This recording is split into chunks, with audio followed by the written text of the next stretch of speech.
जय Shri Krishna friends, welcome to Hari Mukund. आइए आज श्रीमद् भागवत पुराण के प्रथम स्कंद का 12वां अध्याय शुरू करते हैं। इसमें सूत जी शौनक जी को बता रहे हैं परीक्षित के जन्म के विषय में। तो शौनक जी कह रहे हैं, अश्वत्थामा ने जो अत्यंत तेजस्वी ब्रह्मास्त्र चलाया था उससे उत्तरा का गर्भ नष्ट हो गया था, परंतु भगवान ने उसे पुनः जीवित कर दिया। उस गर्भ से पैदा हुए महाज्ञानी महात्मा परीक्षित के, जिन्हें सुखदेव जी ने ज्ञानोपदेश दिया था, जन्म कर्म मृत्यु और उसके बाद जो गति उन्हें प्राप्त हुई, वह सब यदि आप ठीक समझें तो कहें, हम लोग बड़ी श्रद्धा के साथ सुनना चाहते हैं। तो सूत जी ने कहा, धर्मराज युधिष्ठिर अपनी प्रजा को प्रसन्न रखते हुए पिता के समान उसका पालन करने लगे। भगवान श्री कृष्ण के चरण कमलों के सेवन से वे समस्त भोगों से निष्प्रह हो गए थे। शौनकादि ऋषियों, उनके पास अतुल संपत्ति थी। उन्होंने बड़े बड़े यज्ञ किए थे तथा उनके फलस्वरूप श्रेष्ठ लोकों का अधिकार प्राप्त किया था। उनकी रानियां और भाई अनुकूल थे। सारी पृथ्वी उनकी थी। वे जम्बू द्वीप के स्वामी थे और उनकी कीर्ति स्वर्ग तक फैली हुई थी। उनके पास भोग की ऐसी सामग्री थी जिसके लिए देवलोग भी लालायित रहते हैं, परंतु जैसे भूखे मनुष्य को भोजन के अतिरिक्त दूसरे पदार्थ नहीं सुहाते, वैसे ही उन्हें भगवान के सिवा दूसरी कोई वस्तु सुख नहीं देती थी। उत्तरा के गर्भ में स्थित वह वीर शिशु परीक्षित जब अश्वत्थामा के ब्रह्मास्त्र के तेज से जलने लगा, तब उसने देखा कि उसकी आंखों के सामने एक ज्योतिर्मय पुरुष है। वह देखने में तो अंगूठे भर का है, परंतु उसका स्वरूप बहुत ही निर्मल है। अत्यंत सुंदर श्याम शरीर है। बिजली के समान चमकता हुआ पीतांबर धारण किए हुए है। सिर पर सोने का मुकुट झिलमिला रहा है। उस निर्विकार पुरुष के बड़ी ही सुंदर लंबी लंबी 4 भुजाएं हैं। कानों में तपाए हुए स्वर्ण के सुंदर कुंडल हैं। आंखों में लालिमा है।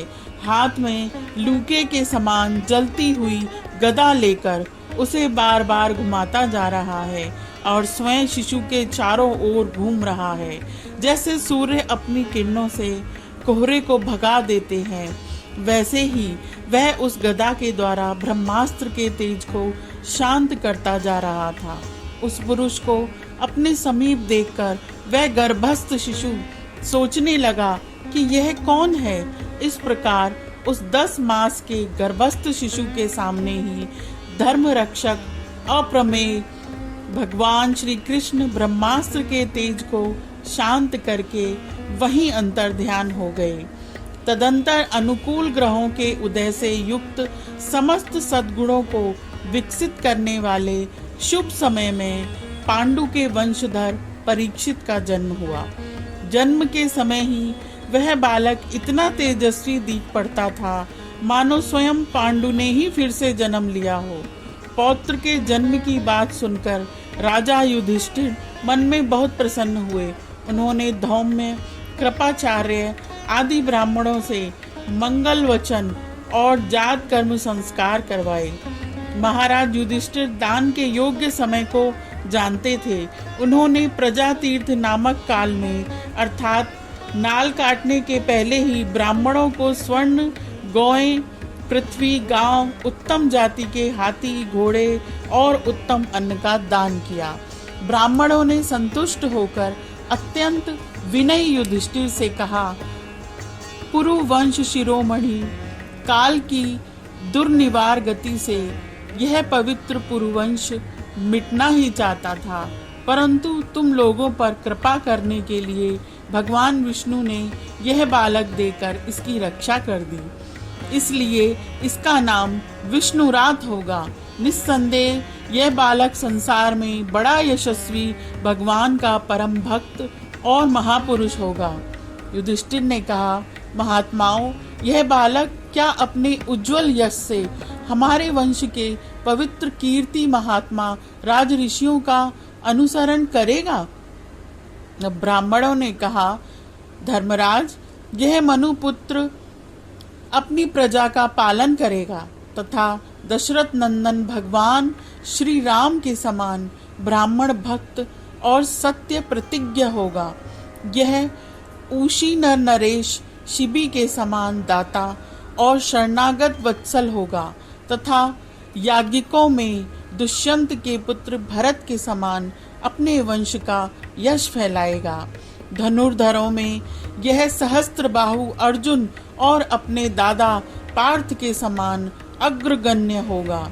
यह अग्नि के समान दुर्धर्ष और समुद्र के समान दुस्तर होगा। यह सिंह के समान पराक्रमी, हिमाचल की तरह आश्रय लेने योग्य, पृथ्वी के सदृश तितिक्षु और माता पिता के समान सहनशील होगा। इसमें पितामह ब्रह्मा के समान समता रहेगी। भगवान शंकर की तरह यह कृपालु होगा और संपूर्ण प्राणियों को आश्रय देने में यह लक्ष्मीपति भगवान विष्णु के समान होगा। यह समस्त सद्गुणों की महिमा धारण करने में श्री कृष्ण का अनुयायी होगा। रंती देव के समान उदार होगा और ययाति के समान धार्मिक होगा। धैर्य में बलि के समान और भगवान श्री कृष्ण के प्रति दृढ़ निष्ठा में यह प्रहलाद के समान होगा। यह बहुत से अश्वमेध यज्ञों का करने वाला और वृद्धों का सेवक होगा। इसके पुत्र राजऋषि होंगे। मर्यादा का उल्लंघन करने वालों को यह दंड देगा। यह पृथ्वी माता और धर्म की रक्षा के लिए कलयुग का भी दमन करेगा।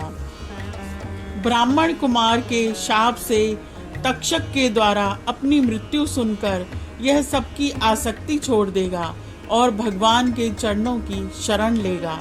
राजन, व्यास नंदन सुखदेव जी से यह आत्मा के यथार्थ स्वरूप का ज्ञान प्राप्त करेगा और अंत में गंगा तट पर अपने शरीर को त्याग कर निश्चय ही अभय पद प्राप्त करेगा।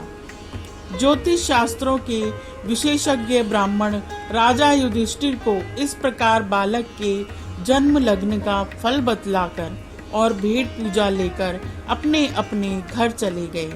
वहीं यह बालक संसार में परीक्षित के नाम से प्रसिद्ध हुआ, क्योंकि वह समर्थ बालक गर्भ में जिस पुरुष का दर्शन पा चुका था उसका स्मरण करता हुआ लोगों में उसी की परीक्षा करता रहता था कि देखें इनमें से कौन सा वह है। जैसे शुक्ल पक्ष में दिन प्रतिदिन चंद्रमा और कलाओं से पूर्ण होता हुआ बढ़ता है, वैसे ही वह राजकुमार भी अपने गुरुजनों के लालन पालन से क्रमशः अनुदिन बढ़ता हुआ शीघ्र ही सियाना हो गया।